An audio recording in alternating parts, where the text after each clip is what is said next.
What if I told you that the family controlling more of Britain's essential infrastructure than anyone else, the family that supplies electricity to 30% of British homes, delivers gas to a quarter of the UK population, and owns everything from your local pharmacy to the nation's largest pub chain, isn't British at all?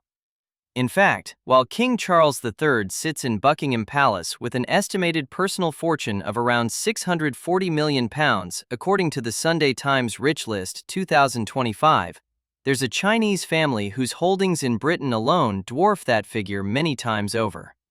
Their total global wealth exceeds $37 billion, and they've quietly become one of the most powerful forces in the British economy. This isn't simply a story about money. This is a deep exploration of how Hong Kong and Chinese dynasties have meticulously invested in the United Kingdom over decades, building empires that now touch virtually every aspect of British life. From the water you drink to the electricity powering your home. From the mobile phone in your pocket to the iconic skyscrapers dominating London's skyline, these families own pieces of Britain that most British citizens don't even realize belong to foreign investors. We will count down the top 10 richest Chinese families with significant stakes in the United Kingdom, delving into how they identified opportunity where others saw risk, how they built their fortunes from scratch, and how their strategic investments have reshaped the British landscape. You'll meet property moguls who purchased entire London estates for a fraction of their current value, infrastructure titans who bought Britain's utilities during privatization waves, and visionary developers who bet billions on regenerating forgotten corners of the capital. From a self-made billionaire who purchased London's most expensive mansion for over £200 million to a family whose companies quite literally keep Britain's lights on, these are the stories that reveal the true architecture of modern British wealth. We will uncover their origins, break down the mechanics of their billion-pound empires, and see precisely how these dynasties navigated complex geopolitical waters to establish themselves as essential players in the UK economy. Stick around, because the family you will discover at number 1 hasn't just invested in Britain, they have effectively become one of Britain's most important landlords, utility providers, and employers, wielding more economic influence over ordinary British lives than perhaps any other private family on Earth.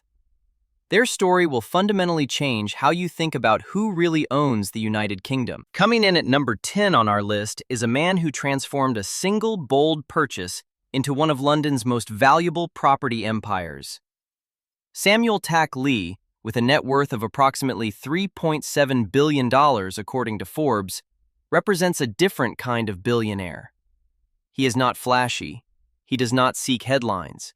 He has spent decades quietly accumulating some of the most desirable real estate in Britain's capital, while most Londoners have never even heard his name. Born in April 1939 in Guangdong Province, China, Lee's family relocated to Hong Kong shortly after his birth, fleeing the turmoil that would soon engulf the mainland. He attended Diocesan Boys' School, one of Hong Kong's most prestigious institutions, before pursuing an education that would take him to the very pinnacle of American academia. He earned both his bachelor's and master's degrees in civil engineering from the Massachusetts Institute of Technology, then added an MBA from Harvard Business School. This combination of technical precision and business acumen would define his entire career. In 1958, Lee joined his father's company, Prudential Enterprises, a modest Hong Kong property firm. But it was a single transaction in 1994 that would cement his place among Britain's most significant property owners. That year, Lee purchased the 14-acre Langham estate in London's Fitzrovia district for approximately £51 million. He bought it out of receivership from Grovewood Securities, who had themselves acquired it for a mere £5 million just 4 years earlier. It was the kind of opportunistic purchase that separates visionary investors from ordinary ones. Today, that same estate encompasses 1.3 million square feet of prime West End commercial property. Its tenants read like a directory of British institutions: the BBC, the Royal Institute of British Architects, major restaurants, galleries, and design showrooms. The area has transformed from a forgotten corner of central London into one of its most desirable commercial districts, and Lee's patient stewardship has been central to that transformation. His ambitions extended beyond simply owning property. Between 2014 and 2019, Lee methodically built up a 26.3% stake in Shaftesbury plc, a real estate investment trust that owns properties across Covent Garden, Chinatown, and Carnaby Street. Had he reached 30%, a takeover bid would have been required. The real estate world watched with fascination as this quiet Hong Kong billionaire positioned himself to potentially control vast swaths of London's entertainment district. In 2020, Lee sold that stake to rival REIT Capco for £436 million, a transaction that demonstrated his willingness to take profits when the time was right. He has since begun divesting portions of the Langham estate itself, putting 27 freehold assets on the market in 2023 for approximately £500 million. Yet even after these sales, his London holdings remain immense. Lee's philanthropy matches the scale of his business achievements. In 2015, he donated $118 million to MIT to establish the Samuel Tack Lee Real Estate Entrepreneurship Lab, one of the largest single donations in the university's history. He lives between Hong Kong and London, maintains an exceptionally low profile, and reportedly owns luxury yachts and a Boeing aircraft. His story is proof that patience, timing, and the courage to act when others hesitate can transform a single opportunistic purchase into a billion-dollar empire. But Samuel Tack Lee is not the only Chinese billionaire who saw London's potential during uncertain times. At number 9, we have a man whose approach to British property has been anything but quiet. Lee Kum Kee, with an estimated net worth between $1.5 and $6 billion depending on the source, has made headlines not for his discretion, but for his audacity. Born in 1964 in Chongqing, southwestern China, Chung moved to Hong Kong after high school in 1980 with virtually nothing. He started by buying electronics, umbrellas, watches, and cassettes in Hong Kong to resell on the mainland. It was humble work, but it taught him how to identify value and move quickly. By the early 1990s, he had pivoted into real estate, developing California Garden in his hometown of Chongqing, the city's first large-scale housing project. By age 29, he had listed one of his companies on the Hong Kong Stock Exchange. Chinese media began calling him Chongqing's Li Ka-shing, a comparison that spoke to both his origins and his ambitions. His assault on London began in 2017, when his company, CC Land, purchased the Leadenhall building for £1.15 billion.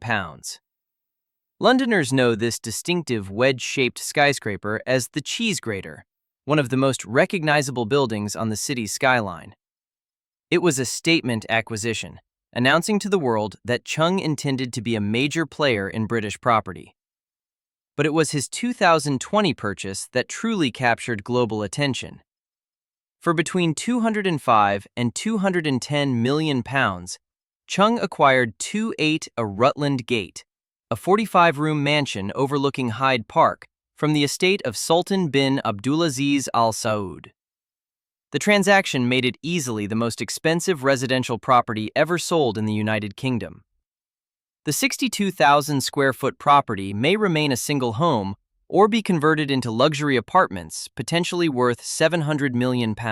Through these acquisitions, Chung has invested over £2 billion in London. His strategy represents a dramatic pivot. In 2014, mainland China assets comprised 98% of CC Land's portfolio. By 2018, that figure had dropped to just 7%, while UK assets had risen to 88%. He has, in effect, traded China for Britain. Chung is known to be part of an exclusive poker circle called the Big Two Club, where he plays alongside other Hong Kong property tycoons, including Joseph Lau and Henry Cheng. These are not merely social gatherings. They are meetings of minds that control billions in global assets. And speaking of Joseph Lau, he is not just Chung's card partner. He is also a major London property investor whose story includes controversy, criminal conviction, and some of the world's most valuable art.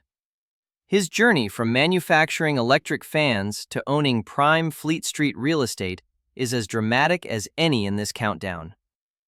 At number 8, we meet a man whose story reads like a corporate thriller, complete with billion-dollar deals, criminal conviction, and one of the world's most extraordinary art collections.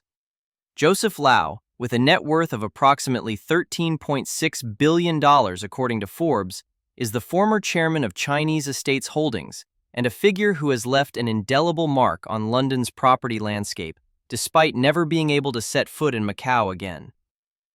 Born on July 21, 1951 in Hong Kong, Lau grew up alongside a younger brother Thomas and 2 sisters. He attended the University of Windsor in Canada before returning to Hong Kong in 1974 to join his family's electric fan manufacturing business. It was hardly a glamorous beginning. But Lau possessed an instinct for transformation. In 1978, he renamed the company Evergo Industrial Enterprise. By 1983, he had taken it public on the Hong Kong Stock Exchange. Just 2 years later, he made the pivotal decision to abandon manufacturing entirely, shifting Evergo's focus to investment holding and property management. The move that would define his career came in 1986, when Lau acquired a 43% stake in Chinese Estates Holdings through Evergo. From that platform, he built a property empire spanning Hong Kong, mainland China, and crucially, London. His first major British acquisition came in 2011 when he purchased Goldman Sachs' former headquarters at Rivercourt on Fleet Street for approximately £300 million. 5 years later, he added 14 St. George Street in Mayfair, the headquarters of Kleinwort Benson, for £121.7 million. But Lau's London ambitions extend far beyond simply collecting trophy properties. In 2024, Chinese Estates announced a £429 million investment in the redevelopment of 120 Fleet Street, the largest Asian-owned commercial development ever approved by the City of London. The project will transform the site into a 21-story commercial tower named Evergo Tower. Adjacent to it, the historic Daily Express building will become home to the first Joseph Lau Art Gallery, showcasing his legendary private collection. That collection represents another dimension of Lau's extraordinary life. He owns works by Andy Warhol, Paul Gauguin, and Jean-Michel Basquiat. In 2020, he sold David Hockney's painting The Splash at Sotheby's London for $29.9 million, the third highest price ever achieved for a Hockney at auction. His wine collection exceeds 10,000 bottles, and auction sales of his French wines have generated millions. Yet for all his wealth and cultural sophistication, Lau's story carries a shadow. In March 2014, a Macau court convicted him of bribery and money laundering, sentencing him to 5 years in prison in absentia. He resigned as chairman of Chinese Estates following the conviction and has never returned to Macau. The company remains under his family's control, with his wife Kimbi Chan Hoi Wan serving as CEO. In 2017, facing health challenges including a kidney transplant, Lau transferred 75% of his Chinese Estates shares to his wife and son. Recent years have brought further turbulence. Chinese Estates swung to a 422 million Hong Kong dollar loss in the first half of 2024, and the company has begun marketing London assets for sale, including an elegant Belgravia mansion at 82 Eaton Square with an asking price of £90 million. The retreat reflects broader challenges facing Hong Kong property investors in Britain. Yet Lau's legacy in London, particularly the transformative Fleet Street development, will endure long after the current market difficulties pass. His journey from fan manufacturer to fugitive billionaire art collector encapsulates the complex, sometimes controversial paths these fortunes have taken. Now we enter the top 7, where the scale of wealth and influence rises dramatically. At number 7 stands Peter Wu, a man whose net worth of approximately $12 to $14 billion tells only part of his story. Wu represents the old aristocracy of Hong Kong business, a generation that inherited British colonial-era trading houses and transformed them into modern Asian conglomerates. Born in 1946 in Shanghai, Wu moved to Hong Kong with his family in 1949 during the post-war construction boom that would reshape the city. He attended St. Stephen's College in Hong Kong, where he played basketball, volleyball, and hockey. But it was his academic journey to America that truly formed him. At the University of Cincinnati, he earned a bachelor's degree in physics and mathematics, became senior class president, and joined Delta Tau Delta fraternity, an organization with which he remains involved to this day. He later earned an MBA from Columbia Business School in New York and worked at Chase Manhattan Bank in both New York and Hong Kong. In 1973, Wu married Bessie Pao, daughter of shipping magnate Sir Yue Kong Pao. It was a union that would determine the trajectory of his entire career. His father-in-law was a titan of Asian business, a man who had engaged in legendary corporate battles with the British trading house Jardine Matheson. When Sir Pao outbid his former partners for control of Hong Kong and Kowloon Wharf and Godown Company, he acquired prime waterfront land, the Hong Kong Tramway, and the Star Ferry. In 1985, Pao executed a hostile takeover of Wheelock Marden, another British trading house, gaining yet more prime real estate and the Lane Crawford department store. When Sir Pao retired in 1986, he appointed his son-in-law as CEO of both Wheelock and Wharf. Under Wu's leadership, the empire flourished. He structured Wheelock as the parent company and Wharf as the main subsidiary, then diversified aggressively into cable television, telecommunications, broadband internet, ports, and hotels. His flagship properties, Harbor City in Kowloon and Times Square in central Hong Kong, together attract an astonishing 9% of all Hong Kong retail sales. In May 2015, Wu retired as chairman, passing control to his son Douglas. 5 years later, he took Wheelock private in a transaction that handed shareholders a 16.5 billion Hong Kong dollar windfall. Today, through Wheelock, he owns 49% of Wharf Real Estate Investment and 68% of Wharf Holdings. He maintains a 6% stake in Italian shoemaker Salvatore Ferragamo and controls the Lane Crawford Joyce Group, Hong Kong's premier luxury retail operation.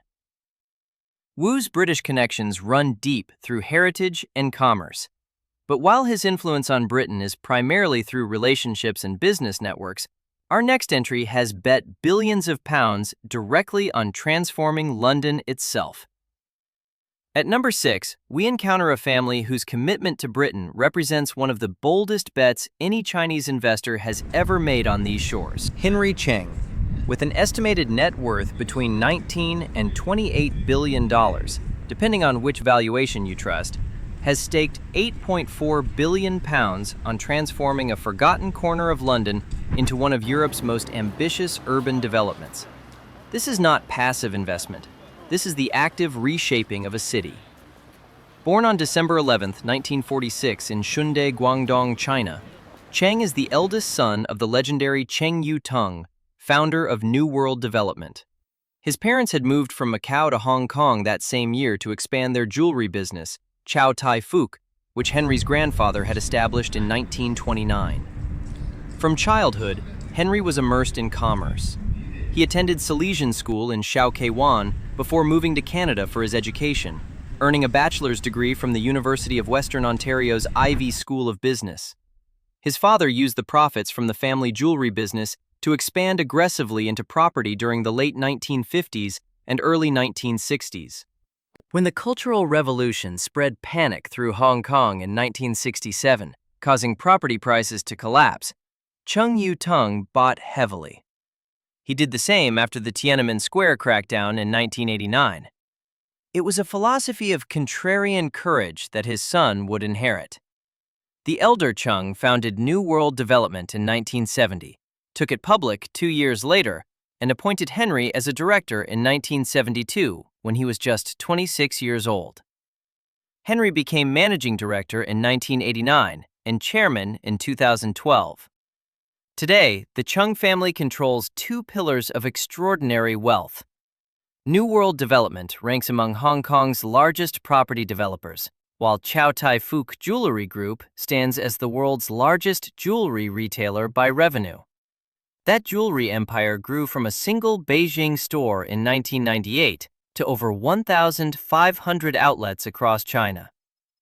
When Chow Tai Fook held its initial public offering in December 2011, the sale of just 10.5% of the company raised $2 billion. But it is Henry Cheng's British gamble that commands our attention here. Between 2012 and 2013, through his private company, Night Dragon, Cheng acquired the Greenwich Peninsula development site for a combined £686 million. The site came with conditions. 38% of homes developed would need to be affordable housing. But Cheng saw something others had missed. A 147-acre blank canvas, twice the size of Soho, sitting on the Thames opposite Canary Wharf, waiting to be transformed. The vision is staggering in its ambition. More than 15,000 new homes, 13,000 new jobs, 7 distinct neighborhoods rising from former industrial wasteland. Night Dragon has already delivered over 2,000 homes in the Upper Riverside and Lower Riverside neighborhoods. In September 2021, they opened the Design District, an ecosystem purpose-built for London's creative community. In February 2017, Cheng announced Peninsula Place, an additional £1 billion project comprising 800 apartments, 500 hotel rooms, offices, and cinemas. That announcement made him the single largest Chinese investor in post-Brexit Britain. The family's British presence extends beyond Greenwich. Chow Tai Fook Enterprises owns Rosewood Hotel Group, which operates the Rosewood London in Holborn, the brand's first UK property. Henry's daughter Sonia Cheng oversees the hospitality arm, which now encompasses 58 hotels across 26 countries. Yet recent years have brought severe challenges. In 2024, New World Development reported a record loss of 19.7 billion Hong Kong dollars, the worst in the company's history since its 1970 founding. Henry's grandson Adrian was forced to step down as CEO in September 2024. That December, New World was removed from the Hang Seng Index. The family is now considering a 10 billion Hong Kong dollar capital injection and has begun marketing assets, including the Rosewood London itself. Despite these difficulties, the Greenwich Peninsula development continues. It represents a 30-year commitment to Britain that no market downturn can easily reverse. Henry Cheng has not merely invested in the United Kingdom, he has physically reshaped it. At number 5, we cross into territory where fortunes become almost incomprehensible in their scale. The Kwok family, through their control of Sun Hung Kai Properties, commands combined wealth exceeding $30 billion. Their story encompasses not only extraordinary commercial success, but also family drama, criminal conviction, and the kind of boardroom battles that become the stuff of legend. Sun Hung Kai Properties was founded in 1963 by Kwok Tok Seng, alongside partners including Lee Kum Kee, who would later leave to establish Henderson Land. Under Kwok Tok Seng's leadership, SHKP grew into Hong Kong's largest property developer by market capitalization, a position it maintains to this day. The company's landmark developments include the International Commerce Center, Hong Kong's tallest building, and the International Finance Center, a defining feature of the city's skyline. When Kwok Tok Seng passed away in 1990, he left behind his widow, Kwong Siu Hing, and 3 sons, Walter, Thomas, and Raymond. Kwong Siu Hing, now in her 90s, retains a substantial stake in SHKP and is estimated by Forbes to be worth approximately $15 billion in her own right, making her one of Hong Kong's richest individuals. The brothers' relationship deteriorated catastrophically. In 2008, Walter Kwok, the eldest, was expelled from the company after a bitter family dispute. The situation grew darker still in 2012, when Thomas Kwok and Raphael Hui, a former Hong Kong government official, were arrested on corruption charges. In 2014, Thomas was sentenced to 5 years in prison for bribery. He was released in 2019 and remains a billionaire through family trusts. Today, Raymond Kwok serves as chairman and managing director of Sun Hung Kai Properties. Despite the scandals, despite the family fractures, the company continues to dominate Hong Kong's property market. Each brother's branch maintains separate wealth through complex trust structures. Forbes lists multiple Kwok family members individually. Raymond at over $13 billion, Thomas at approximately $12 billion, and their mother, Kwong Siu-hing, at $15 billion. Their UK investments have been strategic but measured, focusing on prime London commercial and residential opportunities through partner networks and co-investment arrangements. The family's approach has been conservative compared to some Hong Kong peers, preferring trophy assets in established markets. We have now reached the final 3 entries. These are not merely wealthy families. They are dynasties whose holdings in Britain are so vast, so essential to daily life, that they constitute a shadow infrastructure running parallel to the state itself. At number 3 stands the man who will one day be remembered as the steward of the greatest Chinese fortune ever invested in Britain. Victor Lee, born August 1, 1964 in Hong Kong, is the eldest son of Lee Ka-shing and the heir to an empire that touches virtually every aspect of British life. His personal wealth exceeds $5 billion, but the assets he manages dwarf that figure many times over. In May 2018, at the age of 53, Victor officially succeeded his father as chairman of both CK Hutchison Holdings and CK Asset Holdings, assuming control of a global conglomerate with annual revenues exceeding $61 billion. Victor's preparation for this role was meticulous. He earned a bachelor's degree in civil engineering from Stanford University, followed by a master's in structural engineering, and then an MBA from the same institution. He joined his father's business in 1985 and spent over 3 decades learning every dimension of the empire before taking the reins. Where his father was known for bold, instinctive deal-making, Victor has earned a reputation for methodical precision and operational excellence. Under his leadership, the family's British investments have continued to expand, particularly in renewable energy. In 2024 alone, CK Infrastructure acquired 32 onshore wind farms from Aviva investors for £350 million, followed by the purchase of UU Solar, comprising 70 renewable energy assets including solar projects, wind farms, and a hydropower plant for an additional £90.8 million. Victor has positioned the family empire at the forefront of Britain's energy transition. His most consequential British deal remains in progress. In June 2023, CK Hutchison announced plans to merge its 3 UK mobile network with Vodafone's British operations. The combined entity would be worth £12.4 billion and would create the United Kingdom's largest mobile provider, serving tens of millions of customers. The deal includes commitments to invest £11 billion in 5G infrastructure over the next decade and to provide mobile broadband coverage to 82% of British households by 2030.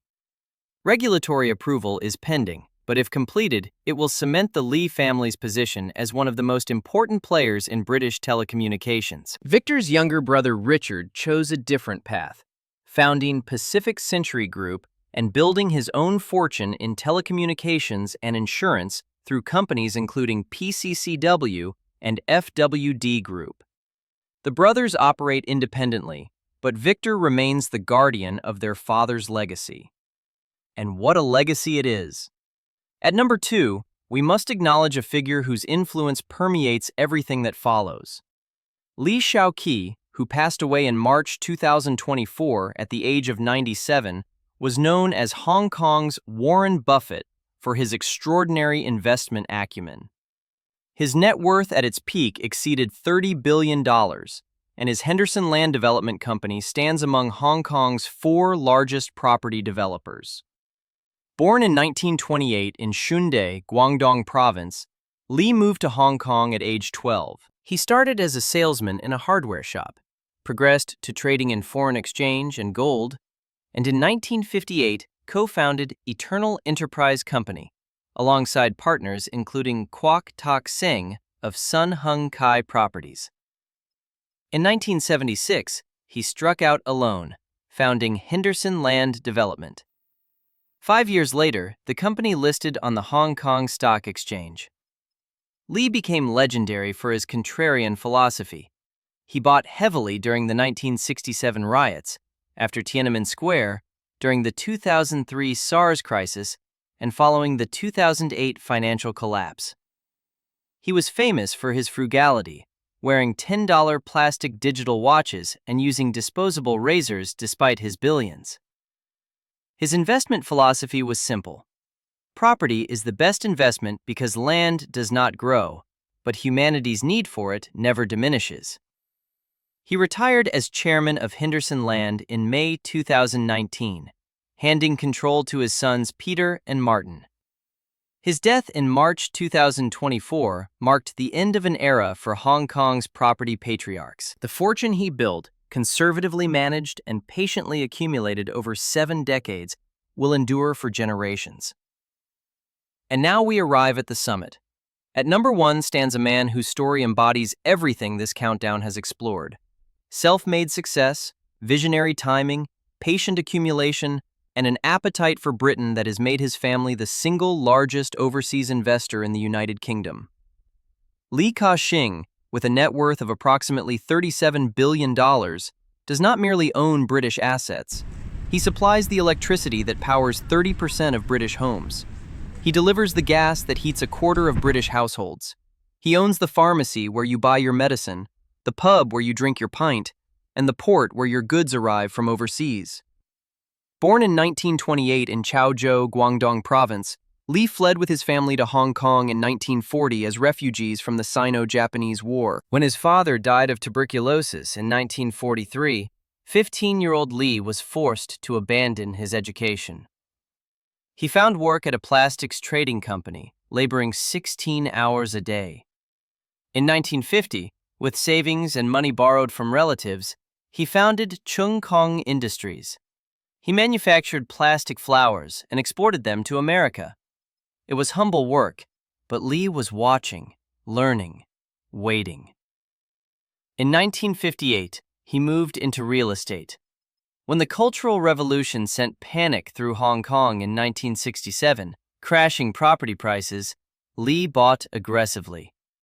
In 1979, he made history as the first Chinese businessman to acquire a major British-owned Hong Kong trading house when he took control of Hutchison Whampoa. From that platform, he conquered Britain itself. The acquisitions began in 1991 with the port of Felixstowe, Britain's largest container port. They continued through utilities, Northern Gas Networks, UK Power Networks, Northumbrian Water, Wales, and West Utilities. They expanded into retail, Superdrug, the perfume shop, Savers. They culminated in the 2019 acquisition of Greene King, Britain's largest pub chain, with 2,700 establishments for £2.7 billion. Today, the Lee family receives an estimated £1 billion annually in dividends from their British investments alone, representing approximately 40% of CK Group's total revenue. King Charles III's personal fortune stands at £640 million. The Lee family's British holdings exceed that figure 50 times over. Lee Kum Kee retired in May 2018 at age 89, but at 96, he remains a senior advisor to his companies. He still wears simple black shoes and an inexpensive Seiko watch. He still lives in the same Deepwater Bay house he has occupied for decades. He has donated over $4 billion to charity, and he has, quite simply, become one of the most important figures in British economic life without most British citizens ever knowing his name. From Lee Kum Kee's world-spanning infrastructure empire to Samuel Tak Lee's patient cultivation of London's Fitzrovia, these stories paint a vivid and revealing picture of 21st-century globalized wealth. What are the common threads that bind these incredible journeys? We see families who identified opportunity in moments of crisis, whether it was buying Hong Kong real estate during the 1967 riots, snapping up British utilities during privatization, or doubling down on London property when Brexit sent others fleeing. We see a remarkable pattern of self-made fortunes. Lee Kum Kee left school at 15 to work 16-hour days in a plastics factory. Lee Kum Kee started by reselling electronics between Hong Kong and mainland China. Samuel Tak Lee transformed a family hotel business into a global real estate empire. These are not tales of inherited aristocratic wealth. These are stories of first-generation tycoons who saw Britain not as a former colonial power, but as a land of opportunity, stability, and strategic investment. The numbers are staggering. Together, these 10 families control assets in Britain worth well over £50 billion. They supply electricity to nearly a third of British homes, deliver gas to a quarter of the population, own thousands of pubs and pharmacies, control iconic London skyscrapers, and are reshaping entire neighborhoods from Greenwich to Fitzrovia. In many ways, these Chinese and Hong Kong dynasties now exert more day-to-day economic influence over ordinary British lives than the royal family ever has. Yet their presence also raises profound questions about ownership, sovereignty, and the future of British infrastructure in foreign hands. As Britain grapples with its post-Brexit identity and faces new geopolitical realities, the role of Hong Kong capital in the British economy will only become more significant and more scrutinized. What stands out most, however, is the sheer ambition and vision of these families. They didn't just see Britain as a place to park wealth. They saw it as a place to build, to transform, and to create lasting value. From Lee Kum Kee's methodical acquisition of essential services to Henry Cheng's £8.4 billion bet on Greenwich Peninsula, these are investors who think in decades, not quarters. So after that extensive journey through the richest Chinese families in the United Kingdom, what did you think of our list? Were you surprised by just how much of Britain is owned by Hong Kong money? Let us know in the comments below. And if you enjoyed this deep dive into the untold stories of global wealth and power, don't forget to subscribe for more explorations of the people and families shaping our world.